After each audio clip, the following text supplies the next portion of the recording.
Nothing और do nothing, ना कुछ बनो और ना कुछ करो। अब इसका ये मतलब नहीं है कि आप सुस्त और आलसी बन के बैठ जाओ, कुछ करो नहीं तो बाहर से भी कोई कर्म ना करो। कहने का मतलब है कर्तापने में नहीं आओ। जैसे ऑटोमेटिक परमात्मा आपसे करा रहा है, आपकी अपनी स्वयं की कोई इच्छा नहीं, कोई स्वार्थ नहीं, कोई कर्तापना नहीं। और अपने को कुछ बना के नहीं बैठो, मैं कुछ हूँ, आई एम समथिंग, कुछ मान के बैठ जाते हैं। तो मैं कुछ हूँ तो फिर मुझे दिक्कत है, परेशानी है। मैं कुछ भी नहीं हूँ तो मुझे आराम ही आराम है। एक भजन बड़ा सुंदर आता है, मैं कुछ भी नहीं पर सब कुछ हूँ, ये भेद अनोखा न जाने कोई। तो मैं देखा जाए तो कुछ भी नहीं। ईश्वर की सृष्टि में, ईश्वर की इतनी बड़ी सृष्टि है, उसमें मेरी हस्ती है क्या? एक कण के बराबर है, वो भी ना के बराबर है। और उसमें हस्ती में जो शक्ति है वो भी ईश्वर की प्रदान की हुई है, उसी की है। लेकिन मैं कुछ भी नहीं हूँ, लेकिन मैं सब कुछ हूँ।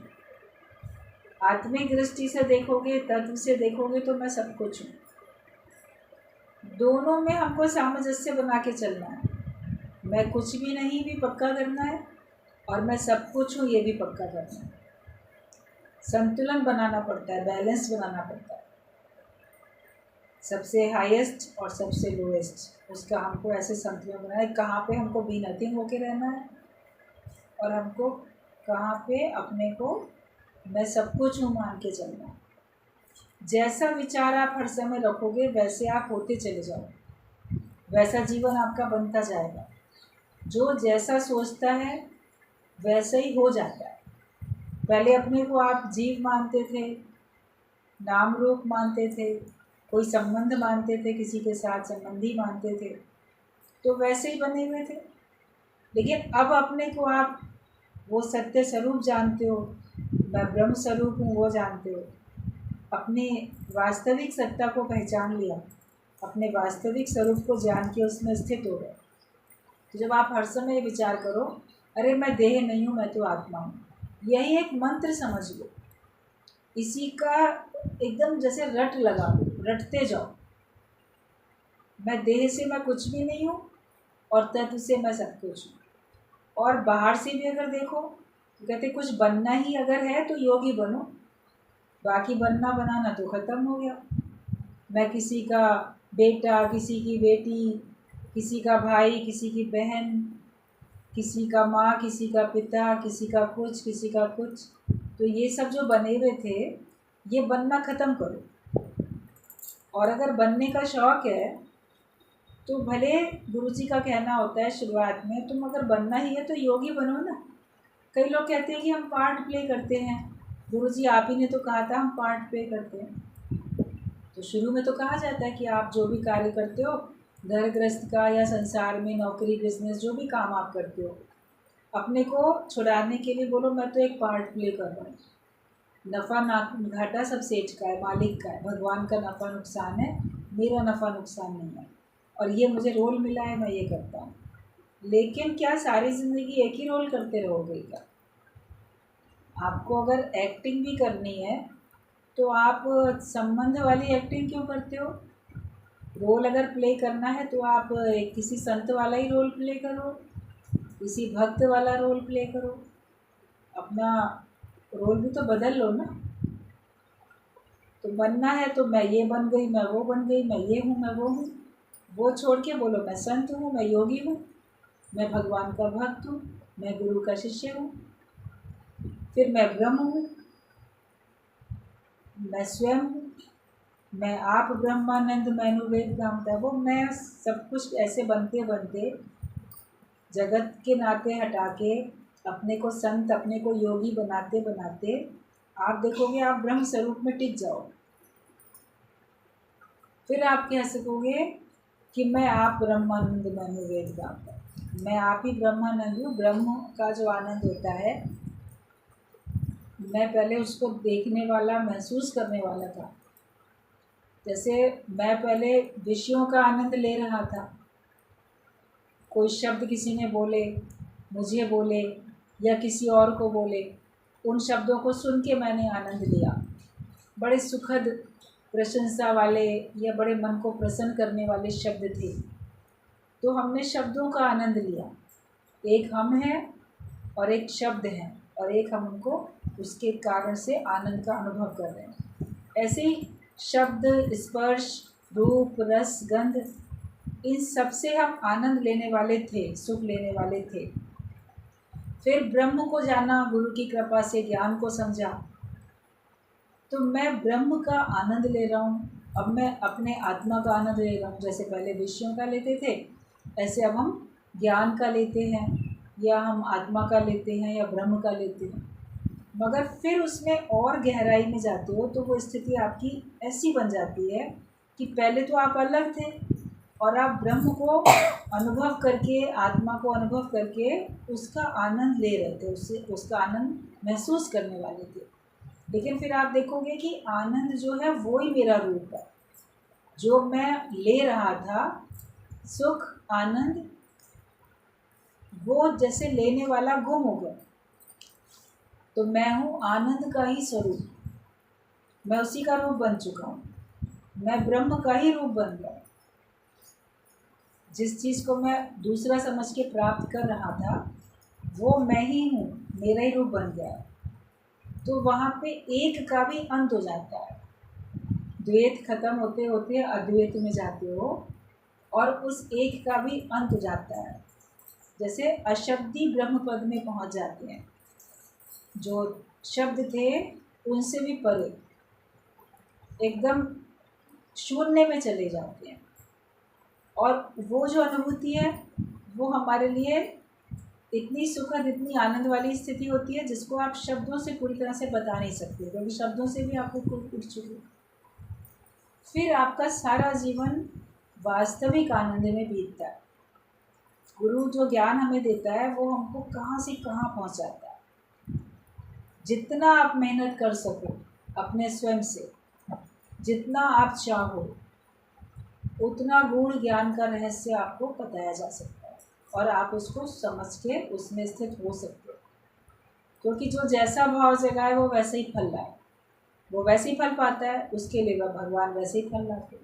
तो अपने को क्या जानते हो, अपने को क्या समझते हो, 24 घंटे अपने को क्या मान के चलते हो। दूसरा आपको क्या मानता है वो अलग बात है, तुम अपने को क्या मानते हो, तुम अपनी दृष्टि में क्या हो। अपनी दृष्टि में तो अपने को राजा समझो, रजा हुआ तृप्त। अपनी दृष्टि में तो अपने को ब्रह्म समझो, अपनी दृष्टि में तो अपने को आत्मा समझो। लोग जो बनाते हैं वो बन जाते हो, लेकिन तुम स्वयं हो क्या, अपने को तो जानो। अपना रूप पहचान, समझ, मन, दर्शन, यही भगवान। जो अपने स्वयं को जानेगा वो अपने आनंद में रहेगा, और फिर वो आनंद उसका स्थायी रहता है, बदलता नहीं है। फिर परमात्मा ने जितनी आयु दी, मनुष्य शरीर दिया, इसको निमित्त बना के परमात्मा ने आपको अपने तक आने का एक रास्ता दिखाया कि आप उस तक पहुँच जाओ। तो जो कार्य करना है वही करो। तो बनना है तो फिर योगी बनो, बाकी सब बनना बनाना ख़त्म है। और कुछ बन के बैठोगे तो कष्ट में आओगे। एक दृष्टांत बहुत बार चलता है कि एक संत थे, वो बोलते थे कुछ बनो नहीं, बन के नहीं बैठो। बनने में तो दुख है, नहीं बनने में आनंद है। फिर ऐसे एक बार जा रहे थे, उनके साथ उनका एक शिष्य था। पहले तो पद यात्राएँ होती थी, दर्शन करते हुए ऐसे ही चलते थे। जाना हमको जहाँ था, रास्ते में रात हुई, थक भी गए थे, तो विचार उठा कि कहीं विश्राम किया जाए। शिष्य कहता है, गुरुदेव कहीं अब विश्राम कर लेते हैं, थक गए हैं काफ़ी देर तक चलते चलते, रात भी है, तो अब यात्रा सवेरे शुरू करेंगे, आगे जहाँ जाना है। तो चारों तरफ देखा, कहाँ चलें, बोले कोई धर्मशाला कुछ मिल जाए, कहीं चलो ठहर जाएंगे। तो वहीं पे सामने राजा का महल था। तो संत ने कहा, अरे सामने तो ये देखो है स्थान, राजा का महल है, चलो यहीं पर ही विश्राम कर लेते हैं। तो शिष्य कहता है राजा के महल में कैसे जा सकते हैं, वहाँ कोई हमको कैसे जाने देगा, वहाँ तो हमको सब इतने पहरेदार होते हैं, सब होते हैं, अब हमको भगा देंगे, ऐसे किसी के महल में थोड़ी हम जाके रुक सकते हैं। तो संत ने अपनी मस्ती में कहा कि देखो कुछ बनना नहीं, कुछ बनोगे नहीं तो तुम वहाँ पे भी स्थान पा सकते हो। अच्छा ठीक है, उसको लगा कि ये गुरु पता नहीं कैसे बोल रहा है, अब कहता है तो चलते हैं। गुरु ने कहा तो चलो। मन ही मन सोच रहा था कुछ बनना नहीं, हम कुछ बनेंगे नहीं तो भी क्या वो लोग हमको देखेंगे नहीं, कहेंगे नहीं, पूछेंगे तो वो लोग चले गए अंदर। दरवाज़ा ऐसे खुला था, पहरेदार भी जैसे चक्कर लगाते हैं उस समय नहीं देखा किसी ने, दोनों लोग अंदर चले गए। अब राजा के महल में तो बहुत कमरे, इतना बड़ा होता है, तो एक कमरे में जो गुरु थे वो वहाँ चले गए, बोले तुम बराबर वाले कमरे में तुम वहाँ सो जाओ, हम इसमें सो जाते हैं, खुले हुए हैं अच्छे कमरे सब। तो शिष्य लेट गया वहाँ पे एक कमरे में। इधर जो गुरु थे वो अपने कमरे में ध्यानस्थ हो गए, समाधि जैसे लगाने के लिए वो बैठ गए आँख बंद करके पलंग के ऊपर। अब पहरेदार तो चारों तरफ जागते ही हैं, तो आहट हुई, देखा तो पहुँचे। तो पहले शिष्य के कमरे में गए, पूछा अरे कौन हो तुम, कैसे घुस आए अंदर। पहरेदार तो डांट के बोलेगा, वो डर गया शिष्य। तो पहले तो सोचने लगा कि गुरु ने कहा था कुछ बनना नहीं, मगर ये पूछ रहे हैं तो बताना तो पड़ेगा। तो वो कहता है कि वो मैं ना फलाने गुरु का शिष्य हूँ। मतलब होगे तुम किसी गुरु के शिष्य, हमसे क्या मतलब है, निकलो बाहर यहाँ से, ये कोई तुम्हारा घर, तुम्हारे किसी का है घर, तुम्हारा थोड़ी है, चलो तुम यहाँ से बाहर निकलो। डांट के धक्के मार के बाहर निकाल दिए, ये तो मुफ्तखोरी में तुम कैसे आ गए यहाँ पर। अब उसको तो डांट के धक्के मार के बाहर निकाला, सामने पेड़ के नीचे जाके बैठ गया। बोला गुरु ने कहा था बनना नहीं, तो कुछ नहीं होगा, मैं तो कुछ बना भी नहीं, मैंने तो कुछ कहा भी नहीं, अपना नाम भी नहीं बताया, कुछ बना ही नहीं मैं तो। अब पूछने से बताना पड़ेगा नहीं कि मैं फलाने का शिष्य हूँ। तो अब गुरु को भी देखो, अभी वे लोग बाहर लाएंगे धक्के मारते हुए या कैसे लाएंगे, गुरु देखिए क्या करता है। बाहर पेड़ के नीचे बैठे बैठे इंतज़ार करता रहा, तो गुरु तो बाहर आए ही नहीं। बोले ये क्या बात है, गुरु को बाहर नहीं निकाला गया। अब जब गुरु के कमरे में जब वो लोग पहुँचे तो गुरु तो अपने आत्म भाव में बैठे थे। उन्होंने उसको कहा अरे आप कौन हो। गुरु का तेज इतना था, दृढ़ता इतनी थी कि उसके साथ कोई ऐसे साधारण भाषा में नहीं बात कर पाया। वेशभूषा भी तो संत वाली थी ना उनकी, और तो तेज इतना चेहरे पे। पूछा तुम कौन हो, आप कैसे आ गए यहाँ पे। तो गुरु ने आँख खोल के देखा, एक शब्द नहीं बोला, देखा और मुस्कुरा दिए, बस कुछ नहीं बोले, फिर आँख बंद कर दी। तो बोले अरे बोलो तो कौन हो, कैसे आ गए। अब उनको लगा इतना निडर व्यक्ति, भयभीत भी नहीं हो रहा है, कुछ बोल भी नहीं रहा है, तो ये लगता है कोई बड़ा सिद्ध पुरुष है, जवाब नहीं दे रहा है, इसके चेहरे पे कोई भय नहीं है। तो जाके राजा के पास गए, कोई महल में ऐसे आ गया है और वो जवाब ही नहीं दे रहा। राजा भी आए उधर, देखें कौन है हमारे महल में, कौन घुस आया। तब जब राजा पहुँचे तो राजा ने देखा भाई संत एक है, वेश अच्छा सा है, चेहरे पे इतना तेज है। तो कहा कि स्वामी जी आप कौन हैं और यहाँ मेरे महल में कैसे आ गए, अपना परिचय दीजिए। तो राजा ने तो और शालीनता से बात की, राजा तो विद्वानों की कदर करने वाले होते हैं। तो जब राजा ने पूछा कि आप कौन हैं और यहाँ कैसे मेरे महल में आ गए, तब उन्होंने कहा कि ये आपका महल है, हम तो एक इसको धर्मशाला समझ के रात बिताने के लिए आ गए हैं। मैं कौन हूँ ये नहीं बोला, मगर ये कहा कि हम तो यहाँ रात बिताने के लिए इस धर्मशाला में आ गए, आप कहते हो ये मेरा महल है। तो राजा ने कहा कि नहीं ये कोई धर्मशाला नहीं है, ये मेरा महल है। अच्छा एक बात बताओ राजन, आपसे पहले यहाँ कौन रहता था। बोला मेरे से पहले मेरे पिता राज्य करते थे, वो रहते थे। उनके पहले कौन रहता था? उनके पहले मेरे दादा राजा थे, वो रहते थे। और उनके पहले कौन रहता था? तो उनके भी पिता रहते थे। बोले अच्छा, तुम्हारे बाद यहाँ कौन रहेगा? बोले मेरे बाद मेरा बेटा राज्य करेगा, उसके बाद उसका बेटा यहाँ पे रहेगा, राज्य करेगा। तो कहा जो पहले रहते थे वो आज कहाँ हैं? बोले वो तो चले गए, सदा थोड़ी रहेंगे, वो तो चले गए। बोले तुम भी चले जाओगे? बोला हाँ मैं भी चला जाऊँगा एक दिन। जो आएंगे वो भी जाएंगे, ये आए हैं सो जाएंगे, राजा रंग फ़कीर सभी जो आए हैं दुनिया में वो जाएंगे। तो कहा कि जो पहले थे वो चले गए, फिर दूसरा आया वो चला गया, तुम हो तुम चले जाओगे, फिर कोई आएगा वो चला जाएगा। तो धर्मशाला में और होता क्या है? कोई आता है कोई जाता है। एक ही धर्मशाला में कितने यात्री आते हैं और चले जाते हैं। तो जैसे धर्मशाला वैसे तुम्हारा महल, ये तुम्हारा कैसे है फिर? जब इसमें भी आने जाने की बाज़ार यहाँ पर भी लगी पड़ी है, यहाँ पर भी लोग आना जाना कर रहे हैं और वहाँ भी लोग आना जाना करते हैं। तो जैसे वो धर्मशाला वैसे ये धर्मशाला। तो हम तो इसीलिए यहाँ गए। अब बात ज्ञान की बोली, राजा को लगा कि कितने ज्ञानी हैं ये, ऐसा मेरी बुद्धि खोल दी। जैसे बात करते करते ही सुनते सुनते विवेक जागृत हो गया। उसने कहा आप बड़ी कृपा की, आपने मुझे ऐसा ज्ञान दिया, आप मेरे को और भी ज्ञान बताइए। सही बात है, मैं तो इसको अपना महल मान के बैठा हूँ और आखिरकार तो मुझे छोड़ के ही जाना है।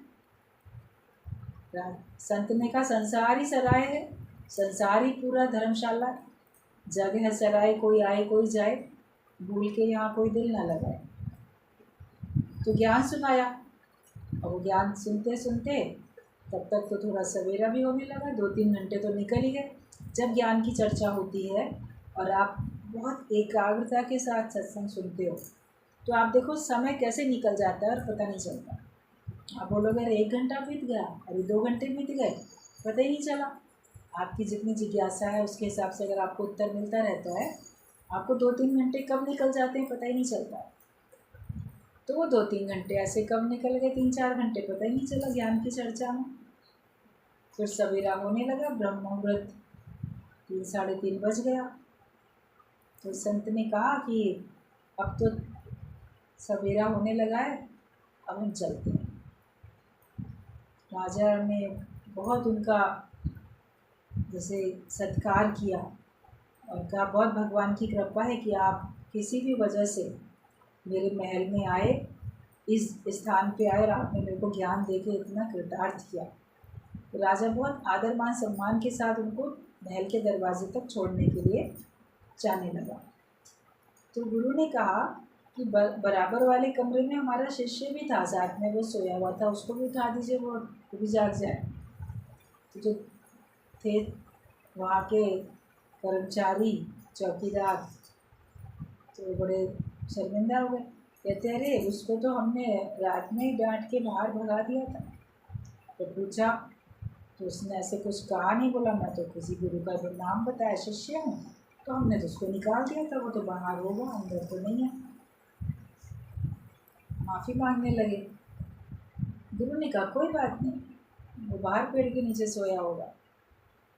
जब बाहर पहुँचे, राजा भी पहुँचा उनको विदा करने के लिए महल के दरवाजे तक, और कहा वापस आने में भी आप मेरे पास आए, मेरे अतिथि बने और मुझे और ज्ञान दें। और उधर वो जो था शिष्य वो देख रहा था, रोड पार करके सामने पेड़ की तरफ बैठा, सारी रात इंतज़ार कर रहा था कि गुरु तो अभी तक नहीं आए, उनको क्यों नहीं बाहर ऐसे किया गया। अब देखा राजा खुद उनको हाथ जोड़ के ऐसे छोड़ने के लिए आया, उनसे आशीर्वाद लेके कब अंदर जा रहा है। गुरु पहुंच गए शिष्य के पास, बोले चलो आगे चलते हैं। तब उसने गुरु से पूछा कि गुरुजी मुझे तो डांट डपट करके धक्के मार के बाहर निकाल दिया, आपका तो बड़ा मान सम्मान हुआ, आपको डांटा डपटा भी नहीं, आपको तो राजा खुद छोड़ने के लिए आए, दोबारा भी आने का निमंत्रण दिया, ऐसा कैसे? तो संत ने कहा कि हम कुछ बने नहीं थे ना, तुम कुछ बन गए होंगे, इसीलिए तुमको बाहर निकाला गया। तो कहता है मैं कुछ भी नहीं बना था, बट नहीं कुछ तो बने होंगे। तो कहने लगा, उन्होंने पूछा था तो मैंने यही कहा था मैं फलाने गुरु का शिष्य हूँ, और तो मैं कुछ बना ही नहीं। तो गुरु ने कहा शिष्य भी तो बने ना तुम, इसीलिए मार खाई। हम तो गुरु भी नहीं बने, हमें तो कहा ही नहीं कि हम गुरु। तुम ना गुरु बनो ना शिष्य बनो, वरना कहीं ना कुछ बन जाते हो। तो लोगों की मार खानी पड़ती है, मतलब अपमान सहना पड़ता है, कहीं कष्ट उठाने पड़ते हैं, कहीं प्रकृति, कहीं पर किसी और परिस्थिति, कोई ना कोई आपको तकलीफ में लेके आता है। कुछ भी बनोगे, गुरु भी अगर बनोगे तो अंदर अंदर आपको परेशानी होगी, इतना लोग सुनते हैं, लोग सुधरते क्यों नहीं हैं, वो भी आपको कष्ट आएगा। जैसे अपने बच्चों के लिए आप सोचते हो ये सुधरते क्यों नहीं, लेकिन माँ बाप बने हो तो आपको लग रहा है मेरी जिम्मेदारी है। गुरु बनोगे तो आपको लगेगा मेरी जिम्मेदारी है इनको सबको ज्ञानवान बनाना। शिष्य बनोगे तो भी मैं कुछ हूँ, मुझे करना है या मेरे ऊपर इतनी कृपा हो, तो कहीं ना कहीं आपको कोई ना कोई मानसिक कष्ट मिलेगा अगर आप कुछ बनोगे तो। कुछ बनो ही नहीं, जो है वो भगवान ही है, हम उसमें हैं कहाँ जो हम बोले हम कुछ हैं। तो ये अपने अंदर की स्थिति है। बाहर से तो कोई आपसे पूछेगा तो आपको बताना होगा भी मेरा ये नाम है, कहाँ रहते हैं, क्या काम करते हैं, अपना इंट्रोडक्शन तो आप दोगे ना। मगर भीतर में जानो कि जो कुछ मैं कह रहा हूँ ये सब इसको बताने के लिए एक बाहर का पार्ट प्ले है, वो करता हूँ। वास्तव में मैं ये हूँ नहीं, जो मैं नहीं हूँ उसी की बात चल रही है। जो मैं हूँ उसको तो बोलने की आवश्यकता ही नहीं, वो तो है ही है, भगवान तो है ही है, उसमें क्या करें। तो ज्ञान में बिल्कुल बी नथिंग होने की बात है कि कुछ भी बनो नहीं, बन जाते हैं तो उसके बाद आपको कुछ ना कुछ पलट के वापस चाहने की भी कुछ आदत सी बनती जाती है। मैं कुछ हूँ तो मुझे ये मिलना चाहिए, मैं बड़ा हूँ तो मुझे मान सम्मान मिलना चाहिए। एक अंदर में एक आदत हो जाती है।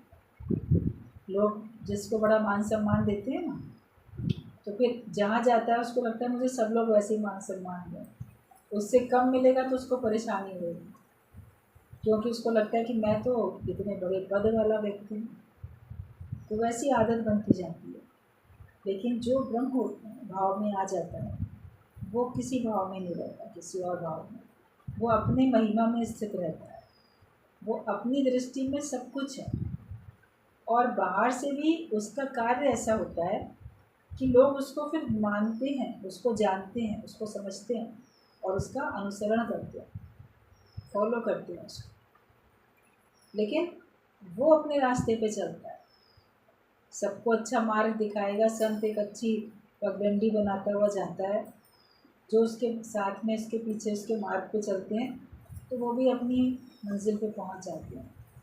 तो हमें कुछ बनना नहीं है, अपने को मिटाने की मंजिल है। आप गवाइए ताशा, अपने को मिटाओ, अपने को गवाओ, तब तुम परमात्मा को पा सकते हो। और बाकी हमें कुछ भी नहीं चाहिए। भगवान के भक्त को तो ब्रह्मलोक का सुख भी मिले तो भी नहीं चाहिए। अगर आप सचमुच में भगवान के भक्त हो या अपने को अभी आपने ब्रह्म जाना, तभी भी कुछ नहीं चाहिए। लेकिन अगर आप अभी केवल जानकारी लेने के लिए भगवान के गुरु के भक्त बने हो तो भी आपको ब्रह्मलोक का सुख भी नहीं चाहिए, कि वो ब्रह्म से तो दूर हो जाएगा ना, अपने स्वरूप से तो दूर हो जाएगा, उस स्थान पे रह जाएगा। सारे लोक से जो ऊपर है वहाँ पे हमको पहुँचना है। तो ब्रह्मलोक का सुख भी मिले तो भी नहीं चाहिए। कोई भी प्रेजेंट तुमको मिलती है तो क्या तुमको खुशी होती है या तुमको खुशी नहीं होती है? कोई आपको गिफ्ट दे तो अपने से सच्चे बन के मन ही मन सोच के देखो, आपको अगर कोई संसार में कोई गिफ्ट देता है तो आपको बड़ी खुशी होती है या खुशी नहीं होती? अगर आपको बड़ी खुशी हो रही है तो अभी भी आपका मन थोड़ा सा पदार्थों में अटका हुआ है। लेकिन जब आपको किसी का भाव है वो एक अलग बात है, लेकिन उस पदार्थ के कारण से आपको खुशी ना हो कि देखो कितनी अच्छी चीज़ हमको मिल गई, ये हमको गिफ्ट मिली, तो ज्ञानी को किसी के द्वारा कोई चीज़ अगर मिलती है तो उस कारण से वो प्रसन्न नहीं होता है।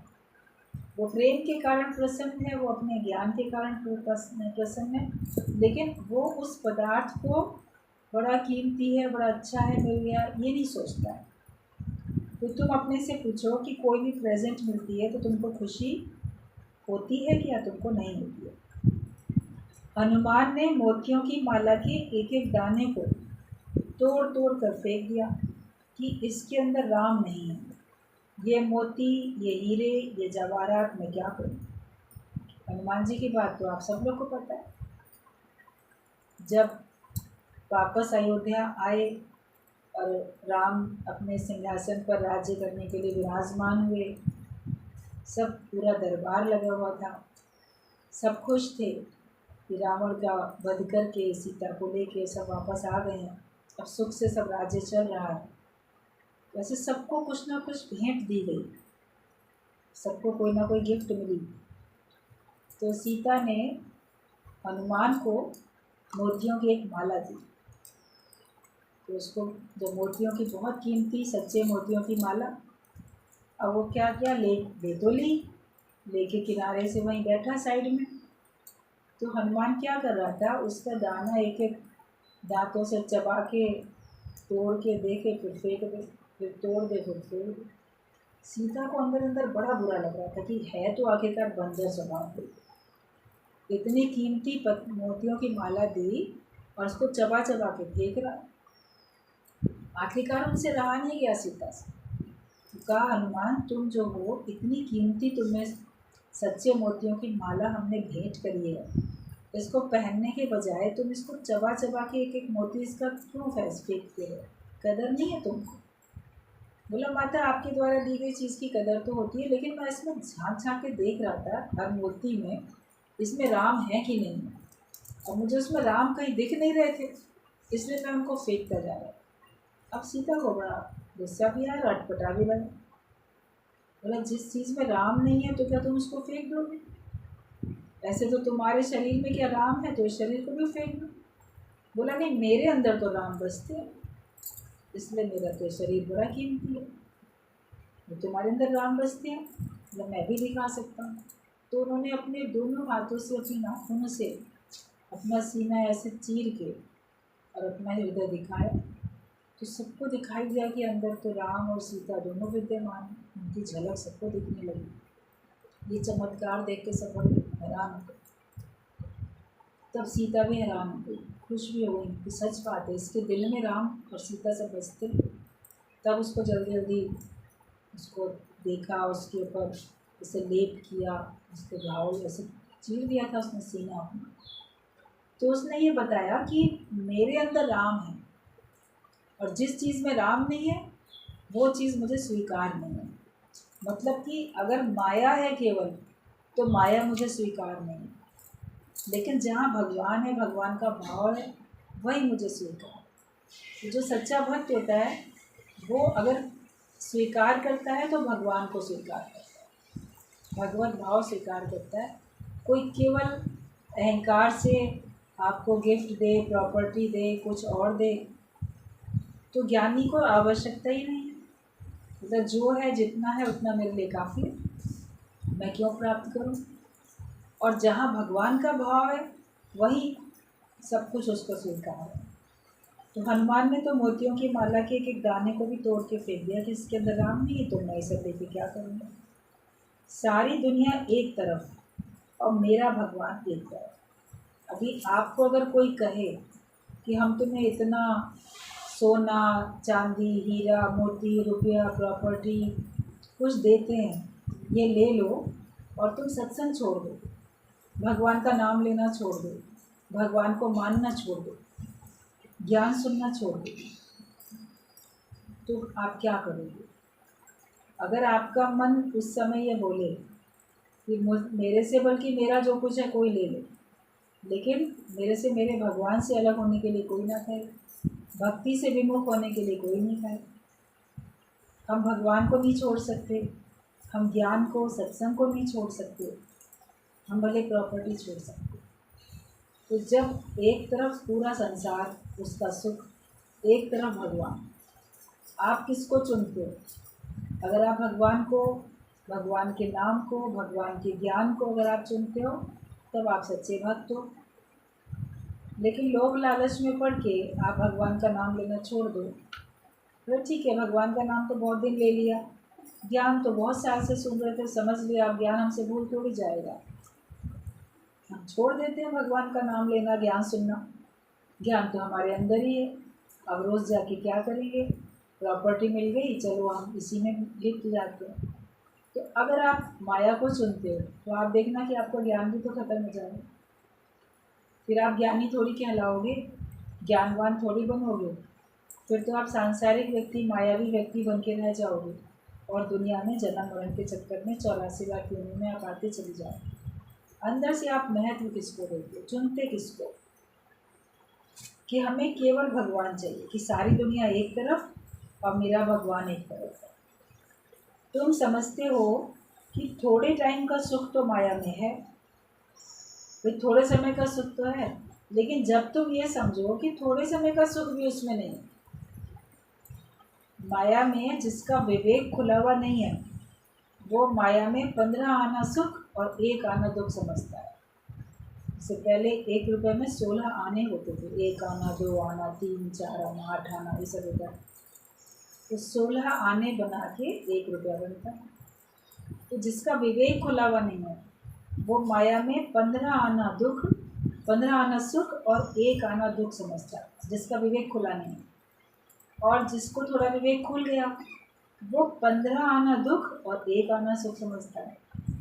लेकिन गुरु का ये कहना होता है कि जो तुमको माया में बहुत दुख, 15 आना दुख दिख रहा है ज्ञान में आने के बाद, मगर 1 आना सुख तो है ना, थोड़ा तो सुख है, वो जो दिखाई दे रहा है। जब तुम्हें वो 1 आना सुख भी ना दिखाई दे तब समझो कि तुम भगवान के भक्त हो।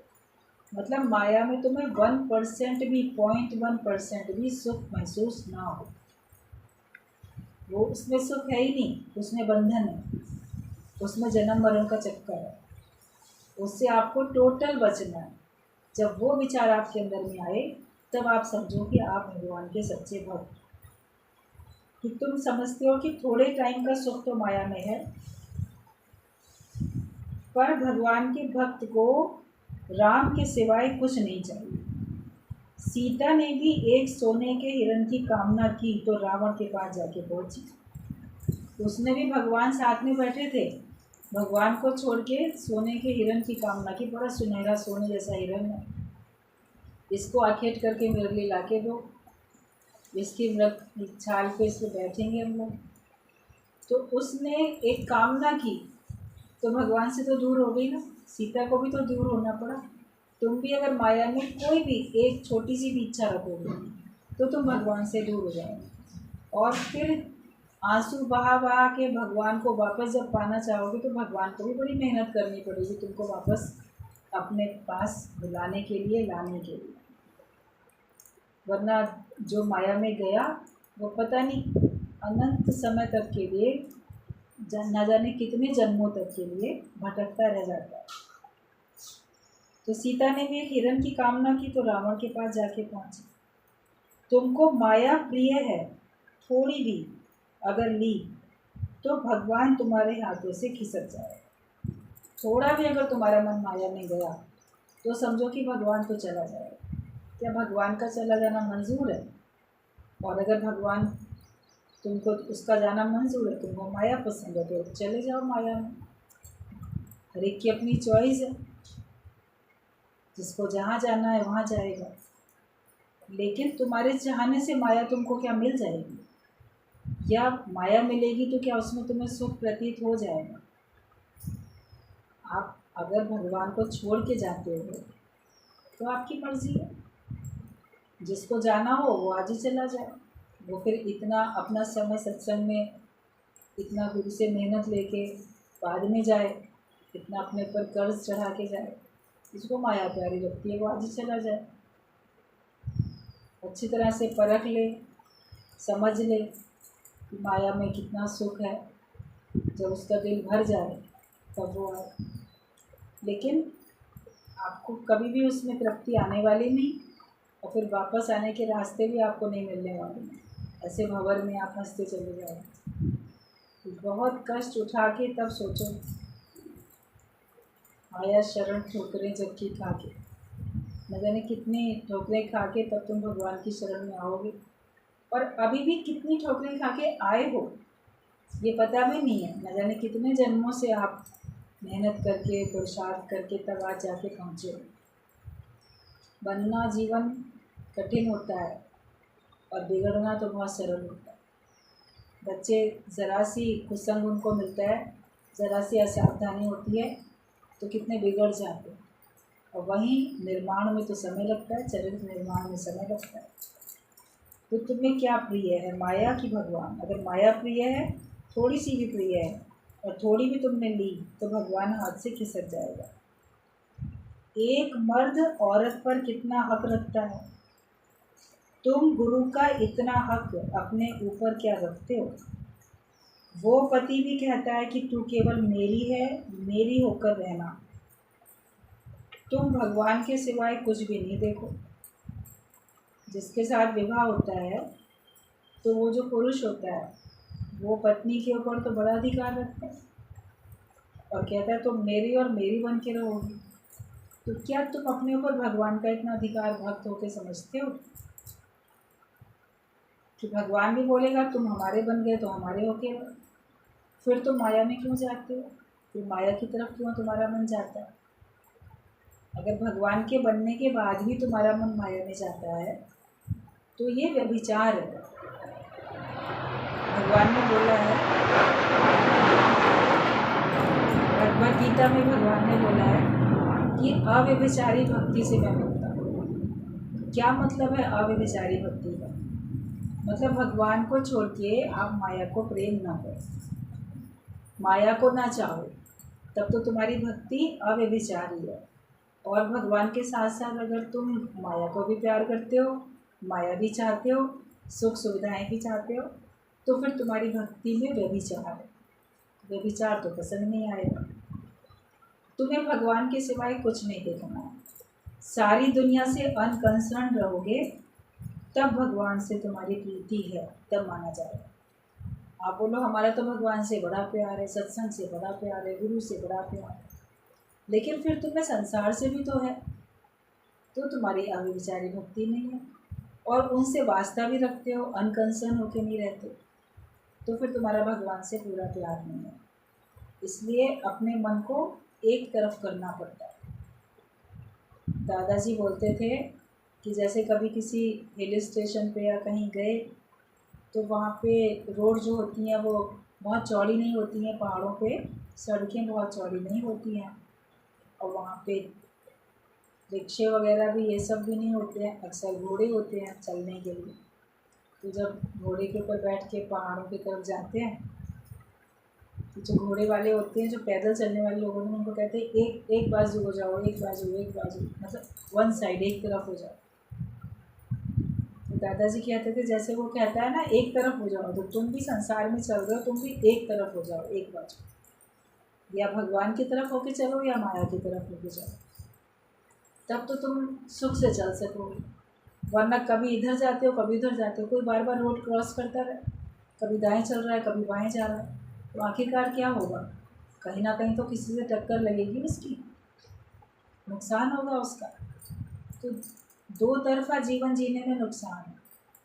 इसलिए अपना निर्णय करो कि इस जन्म में तुमको परमात्मा चाहिए कि तुमको माया चाहिए। माया चाहिए तो माया के लिए पुरुषार्थ करो, उसमें तुम्हारा भाग्य है, जितना उतना ही मिलेगा। और भगवान चाहिए तो भगवान के लिए पुरुषार्थ करो, वो तो तुम्हारे भाग्य में लिखा ही हुआ है।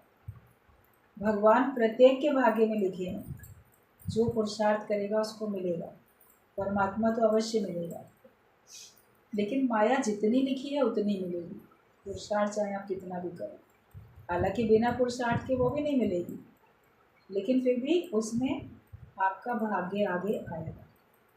तो आपकी मर्ज़ी है, भगवान चुनना चाहो भगवान चुनो, माया चुननी है तो माया चुनो।